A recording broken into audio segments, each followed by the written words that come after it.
Okay, so hello to anyone watching this. Just for the record, this is the macro overview. Just want to, at the beginning of the week, give a sense of where some of the markets are. Just for the record, it is Sunday, March the 3rd, recording this at about sort of 3:30, 4 p.m. in the afternoon on the Sunday. So just before the market open, a nice relaxed time. Okay, so I think the first thing we'll do, let's look at a few different ratios. And the reason I want to look at a few different ratios is just get a sense of whether we're super overextended. Are we in risk on, risk off? And just if you look here, we can look at a few things. So let's say, for example, we look at the SPY over the TLT, and you can see here that the overall stock market is grinding up, but it's not going sort of parabolic, at least in terms of the ratio with the stocks. If you also want to look at the market breadth, because some people are saying, oh, it's only the Magnificent Six and everything. So what we're going to do here is look at the SPY over the RSP. The RSP is the equal weighted. And what you guys can see is that had been the case, at certain points in the recent past. But I would say over the last, couple of weeks or so, the broad market has started to catch up a little bit, which is quite healthy. That means it's not just the top 5 or 6 stocks, but it's the market more broadly, more widely, which is actually starting to perform quite well. That's kind of interesting. If we look at a couple of other ones here, we could see, let's say, for example, ITOT over Gov. And this is the totality of the stock market over the government bonds. And you can see here that, comfortably the stock market is outperforming the government bonds.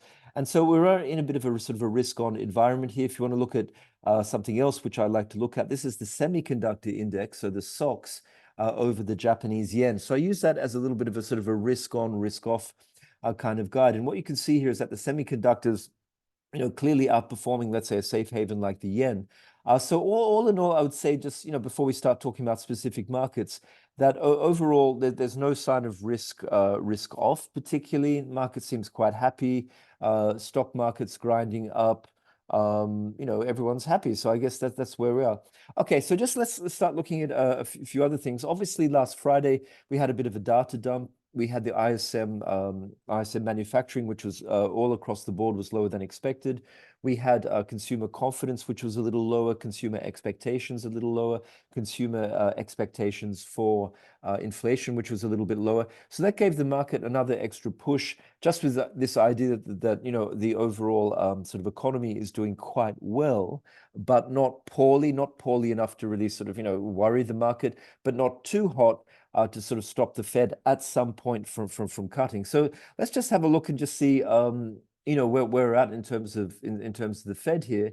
And what I want to do, guys, is just look at a few different sort of indicators and just see where we're at, just the broader macro picture. So what we can see here is what's priced in. And what we see here is that if you look at the sort of the pricing for the Fed, you can see that, obviously nothing really priced in for the next couple of meetings. We're getting the first sort of cut is being priced in for June. I think you all know this point. And by the end of the year, it's something but, about three and a half cuts. So we're looking at about 91 basis points or so. And just interesting, if we look over in Europe, it's a little bit more than that. We're at, for the end of the year, about 4 cuts. So in Europe, looking at about, 100 basis points of cuts, which is about, 4. And in the US, about 3, just over 3.5.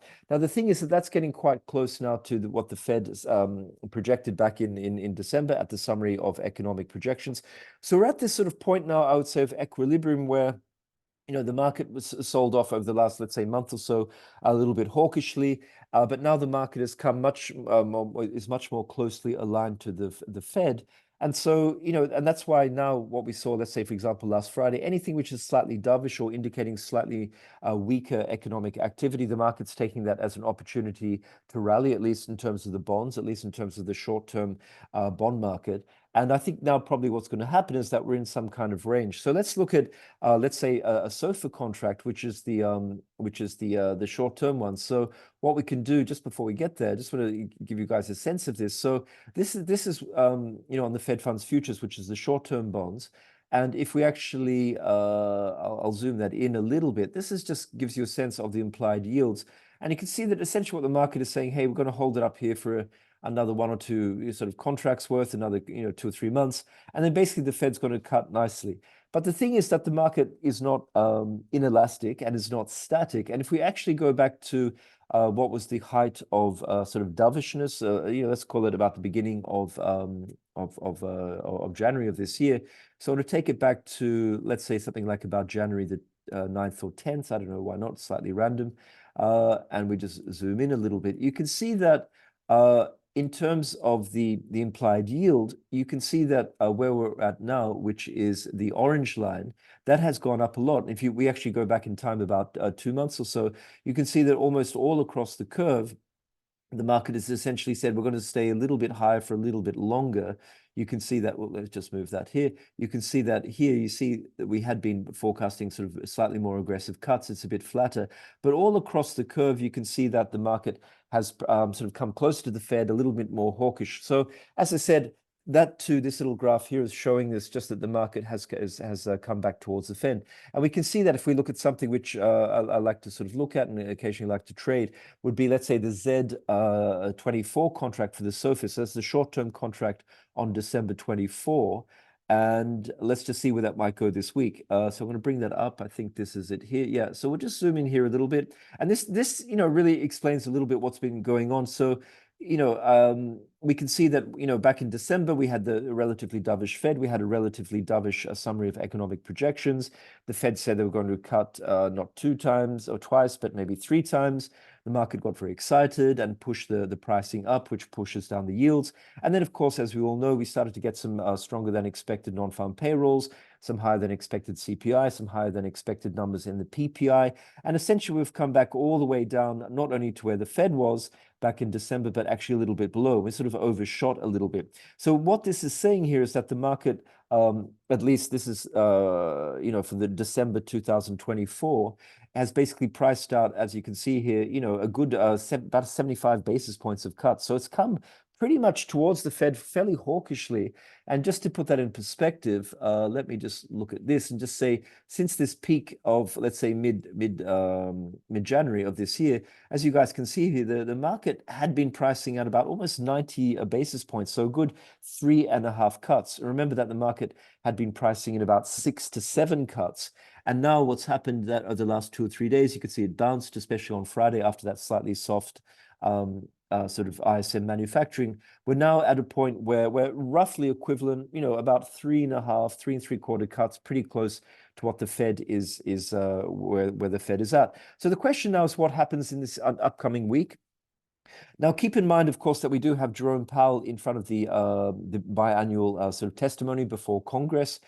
That's coming up this week. So the thing is now, will Powell double down? I've been reading some commentary over the weekend of people saying that Powell's going to be very, very hawkish, very, very aggressive, remind everyone that there's still more work to do, that they're not going to be cutting anytime soon. And for sure, that's a possibility. And that would echo the drumbeat of, pretty aggressive sort of Fed speak, which we've been getting over the last 2, 3, 4 weeks. But on the other hand, there's not that much more time before the next CPI data, which we'll be getting sort of the following week. And then, of course, we get the FOMC meeting itself, where where Powell can confer with his sort of fellow members. So my point is that if I were Powell, and again, who cares what I think, but my personal view is that Powell might be, gently remind everyone that there's more work to do. They're not cutting anytime soon.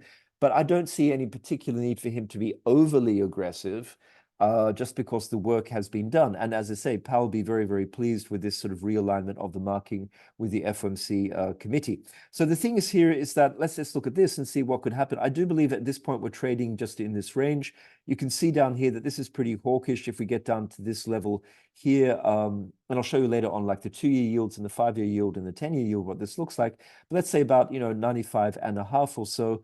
And probably the upper reaches, we're getting up towards something like up here about 95, 72, 95, 75, 95, 80-ish would probably be an uppermost limit. So I'm thinking that, maybe the market wants to sort of push up here a little bit, drift upwards, going into Powell. Why not? Just to test upwards there. And we'll probably just trade towards that range. So the first thing I would say here is that, this is a bit of a Fibonacci retrace level as well, and that maybe, it's improbable that the market will want to go too much higher there. But let's say, for example, Powell is just neutral. The market could decide just to push a little bit higher there. I don't think it's going to go anywhere up here. But I'm just thinking that if we get up towards this level or even sort of a level up here, that might be a pretty good level to start thinking about some long put spreads or even just an outright short or so, just based on this idea that the market doesn't need to go up too much higher, and it certainly needs to go down. It doesn't need to go too much lower. So it could just be sort of trading in this zone here. So looking to short maybe something like 95.72, which is around about here, maybe up to about 95.80, which, as you guys can see, is around about there. So I think that's an interesting zone here to be looking at for the shorts, and I'll show you in a second what that corresponds to on the 2-year yield and the 5-year yield, as I said. Now, just getting back to Powell, as I say, like if he decides not to be too hawkish, it could drift up an extra 2 or 3 basis points there. But there's also a few moving averages up around about this 80 level here, the 95.80 level. So I think by the time we roll around to Powell later in the week, that could be a very interesting level there. So let's just quickly as well, just have a quick look what that corresponds to, where I see the bond price action going this week. So if we go on the 2-year yield, I'm thinking, again, if the market has been coming down, again, it should be just trading in this kind of zone here. It could come down, let's say something like I'm looking about around 4.42, something around about here, this kind of little blue box here. That could, I don't see really the market should, the yield should come down too much more than that. That would be overly dovish. On the other hand, I don't really see why this should rip too much higher unless Powell decides to surprise the market.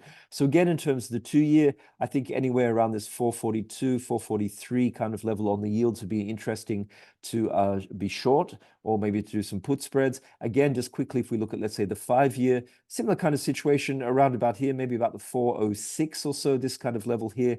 On the 5-year, I think be interesting to be looking to go short. And again, if you look on the 10-year, a little bit more negative on the 10-year. I would say looking around about the 407 to 402 mark, around about this sort of level here. And if we look at, let's say, the 30-year, you could see something around about maybe the 4.22. So all of these levels, what I'm basically saying here, it would not surprise me if over the next 3 or 4 days, of course, we do have ISM services coming up on Tuesday, but over the next few days, if the yields do just drift down a little bit more, but that would probably be some kind of maximum point. And at that point, you could be looking to be shorting. I think sort of like a stronger short at this point would be a duration. I think the market still basically, there's still a very strong economy, and we're still going to be continuing to have a lot of issuance on the 10s and the 30s going out for the next 6, 12, 18 months. So I think gradually what's going to be happening over the next period as we slowly grind towards, the Fed, getting closer towards the cutting cycle, is that the market increasingly will be favoring the front end, not just yet, but slowly.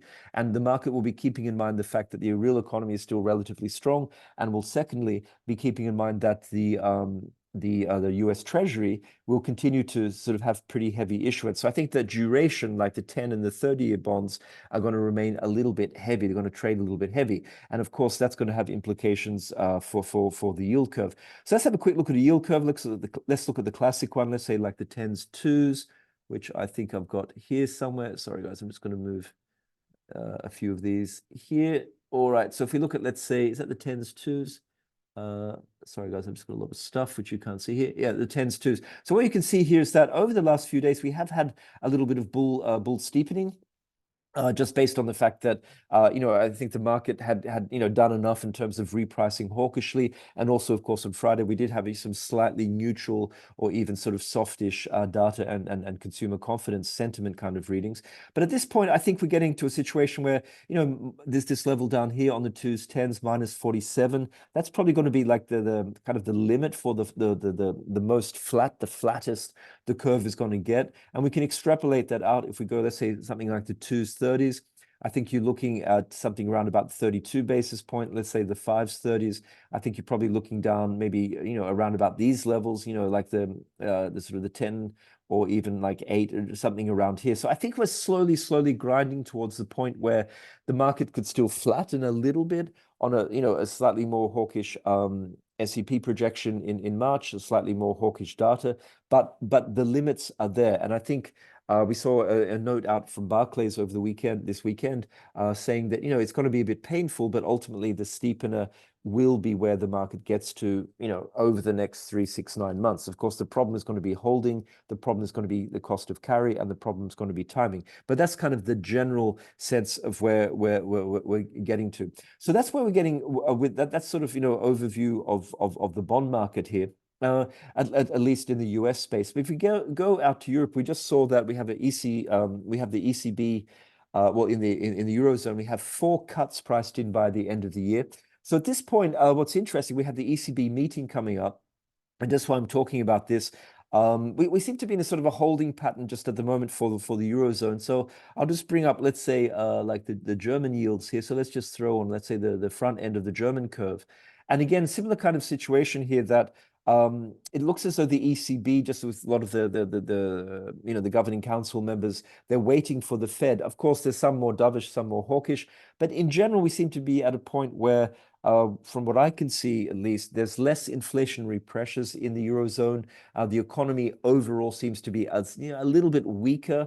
Policy seems to be a little bit more restrictive in the Eurozone. So all things considered, I would have imagined that the market pricing should be slightly more dovish in the Eurozone. And what I mean by that is that maybe lift off for cutting, or maybe not lift off, but actually the cutting cycle should start a little earlier over in the Eurozone, and maybe they should be cutting a little bit more aggressively. But I just think from a risk management point of view, probably Lagarde and company have decided that they more or less want to act in concert with the Fed, and don't want to sort of go too fast. But I think at a certain point, when and if the Fed starts to signal their cutting cycle is getting close, I think we're going to see a relatively fast and aggressive cutting cycle by the ECB, and that could cause the differentials to go out. But just at the moment, as you can see, it got to sort of some levels here, and then the yields have come off a little bit. So that's the 2-year there. So if we look at the 2-year here, you can see that it might drift down to, let's say, like 2.7 or so. I think that would be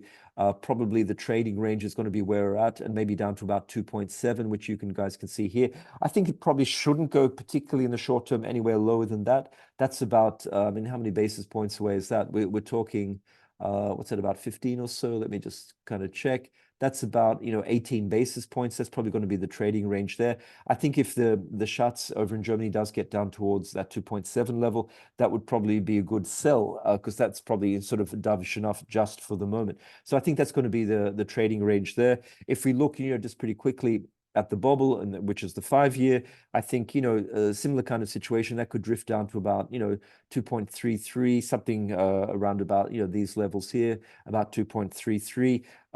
If you look at the 10-year, the Bund, I think is that the Bund there? Yeah, like, something like about on the top side, you've got about 2.52. I think that's probably about it on the top side. That would be probably a good buy for the Bund at that point.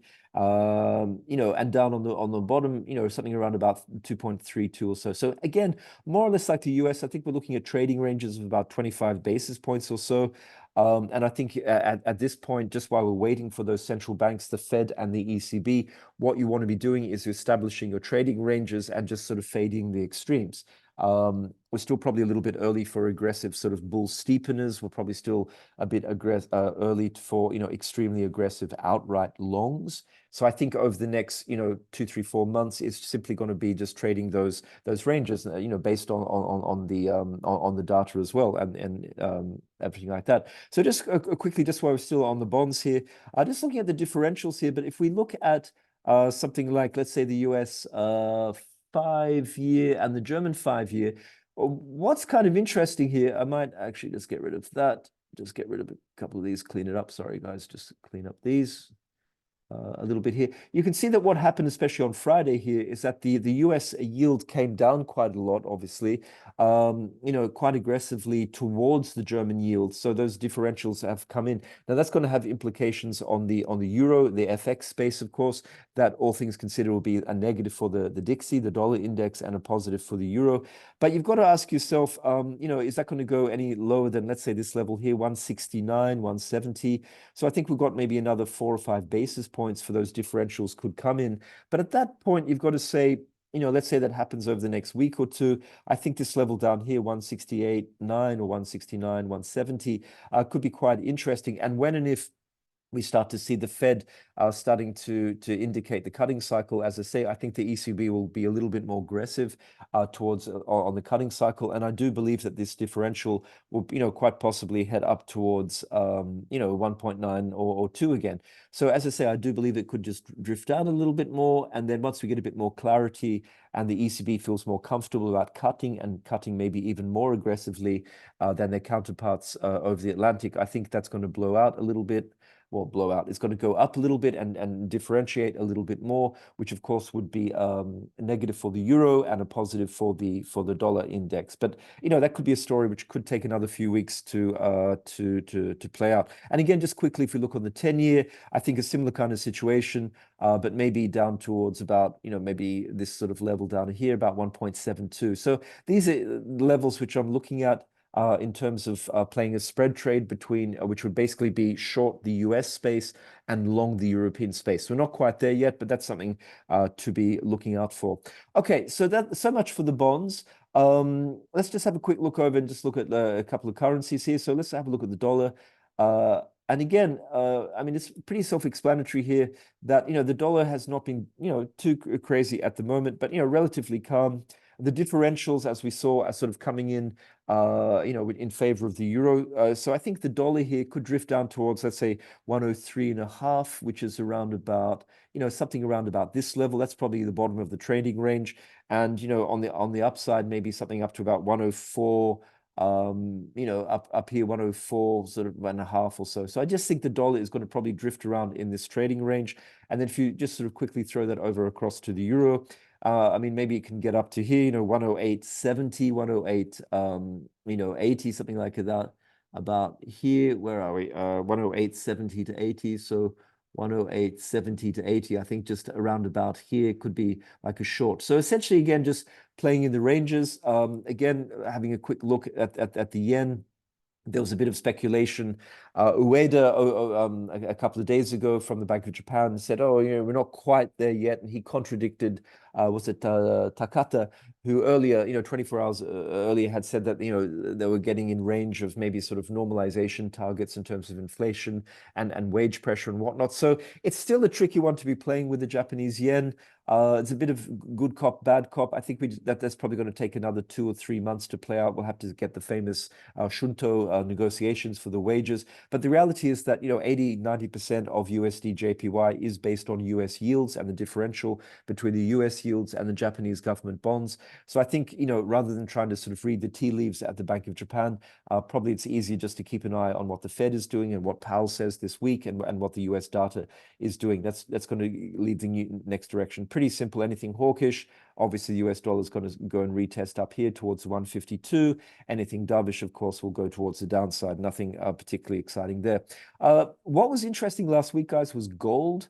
Gold had a very, pretty aggressive breakout. Let's look at the spot gold here. We can look at the spot gold or even the GLD. We can see gold had a huge breakout on Friday, and again, just on the back of that fairly dovish data from the ISM manufacturing and the sentiment numbers we've got. So at this point, GLD, this is the ETF GLD. As you guys can see, it's kind of like some kind of triple top, quadruple top, quintuple top. So the big question now is this going to find more overhead resistance, or will this keep on pushing up? It's an interesting one. It's a complex one because on one hand, of course, we're reading that the US yields are still relatively high. That should be a negative for gold. And let's just quickly have a look at the real yield situation, which we haven't looked at for a little bit. So I actually just pulled it up here. This is the real yield on a daily chart. So this is the 10-year real yield. And what you guys can see is that the real yield, for the last 2 or 3 months is comfortably up, around about 2% or so. And the thing you have to ask yourself is, why would anyone want to be holding gold, which is a negative carry, an opportunity cost? You're not being paid any yield to hold gold. You have negative carry. You're losing it's an opportunity cost. You're not getting a real yield. I mean, nominal yields at this point, as we know in the US, are paying over 4%. The real yield at this point is around about 2%. So it's sort of curious, why would one want to own gold?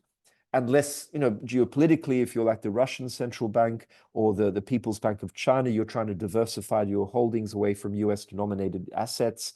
Sure. And we do know that a lot of these central banks are buying a lot of bullion. So maybe that's just putting a bit of a floor under the price. That's an absolute possibility, you know, central bank buying of gold bullion.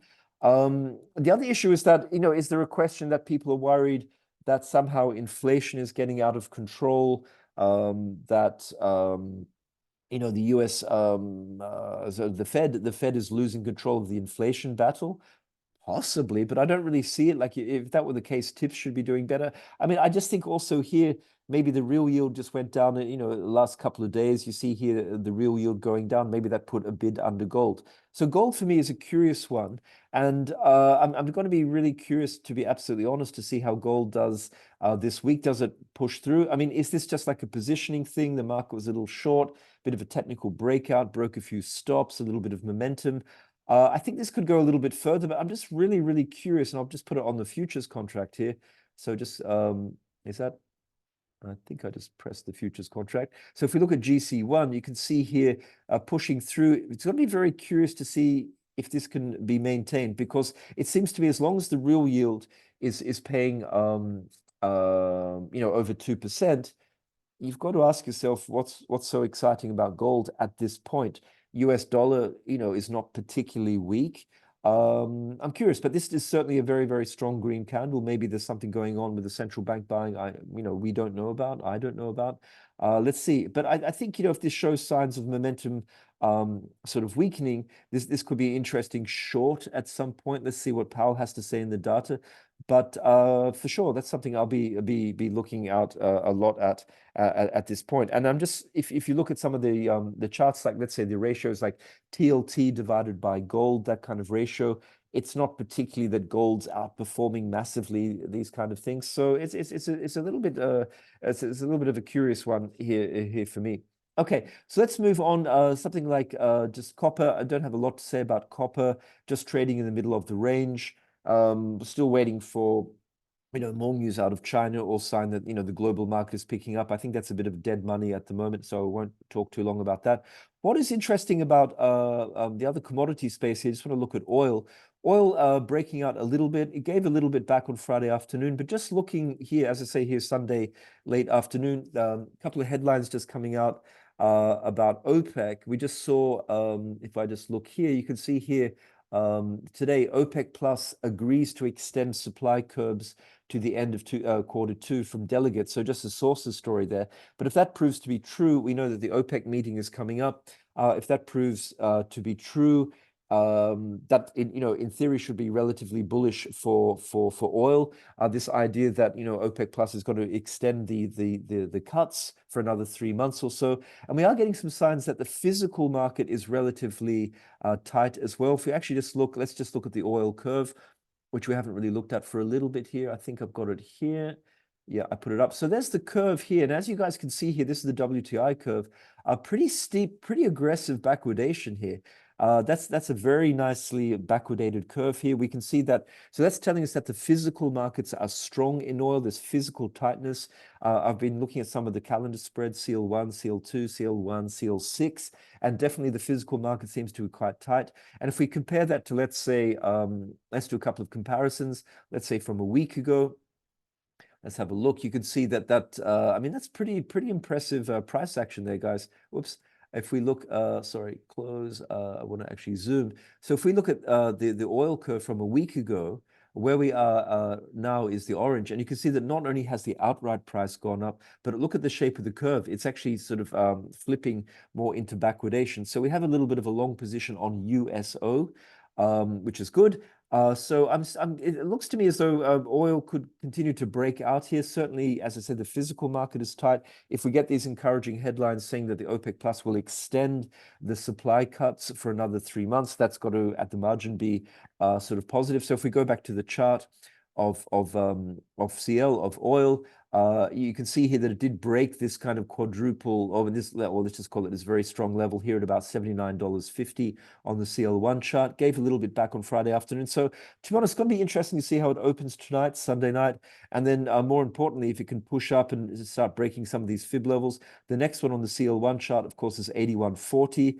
The only thing I would say is that the Bollinger Bands are quite constricted. If you look at that, I can maybe show those and put on the Bollinger Bands. So I'm going to bring up some Bollinger Bands here. You can see that the Bollinger Bands are, relatively, they're not massively widening. So maybe we're just going to be trading there. But, on the other hand, we are in the top of the Bollinger Bands. You can see that here. This is the Bollinger Bands here. So, we are trading towards the top. Looks like it's going to kind of mean revert a little bit. But, overall grinding up, I don't think we're going to see sort of massively bullish price action. But it's, it's not negative and it's sort of relatively encouraging. So for the moment, we'll keep our long position open on oil.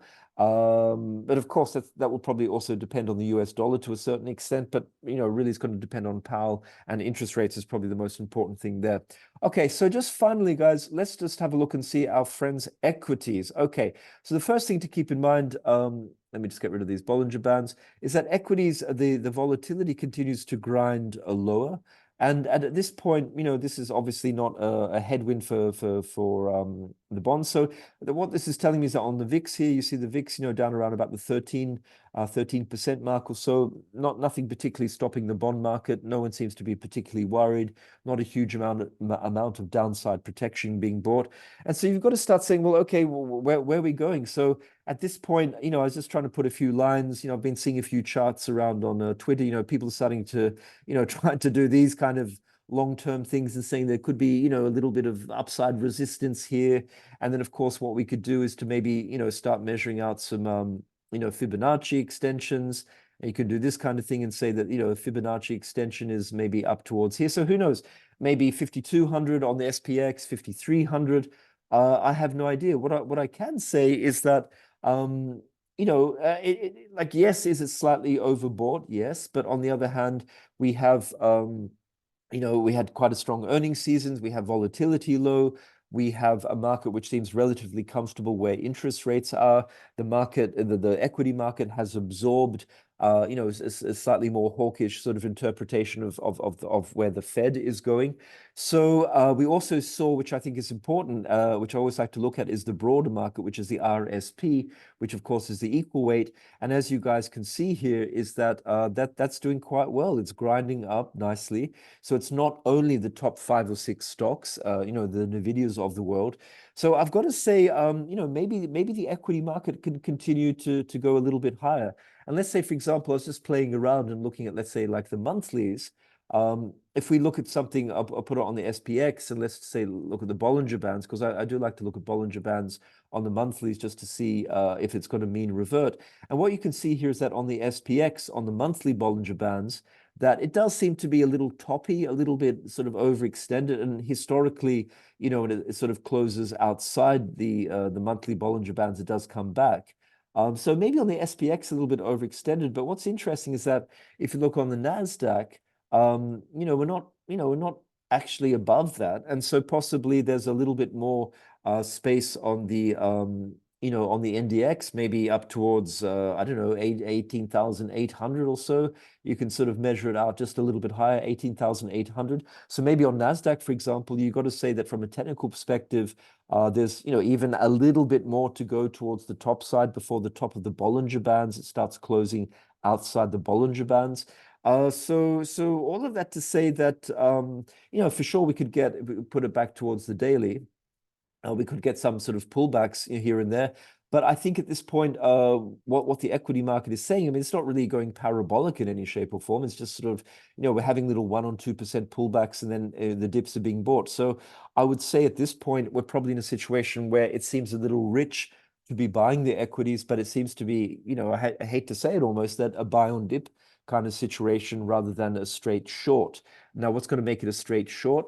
I don't know. Probably we'll have to get some sense that the labor market is going to break and that the Fed, has a radical rethink of the interest rate path.